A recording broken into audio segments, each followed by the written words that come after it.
งชาติได้ประกาศอย่างภาคภูมิใจวันที่27 พฤศจิกายน 95ผ่านไป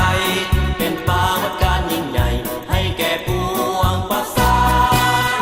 วิทยาคารป้องกันความสงบแห่งชาติเข้มแข็งคงอาจปราดเปรื่องปีศาจนำเอาแนวทางของพรรคห้องเรียนศึกษาเอาบทเรียนก้าวหน้ามาศึกษาตามวิชาการวิทยาคารป้องกันความสงบเป็นเหล่าลูกกองป่าจำการห้องเรียนฝึกฝนสร้างกองกีฬาอาคารเดินไปตามอุดมการณ์เพื่อประชาได้อยู่สุขีวิทยาคารป้องกันความสงบแห่งชาติขอประกาศด้วยเกียรติศักดิ์ศรีจะสร้างตนให้เป็นตำรวจที่ดีเพื่อเห็นสำเร็จหน้าที่เป็นตำรวจของประชาชน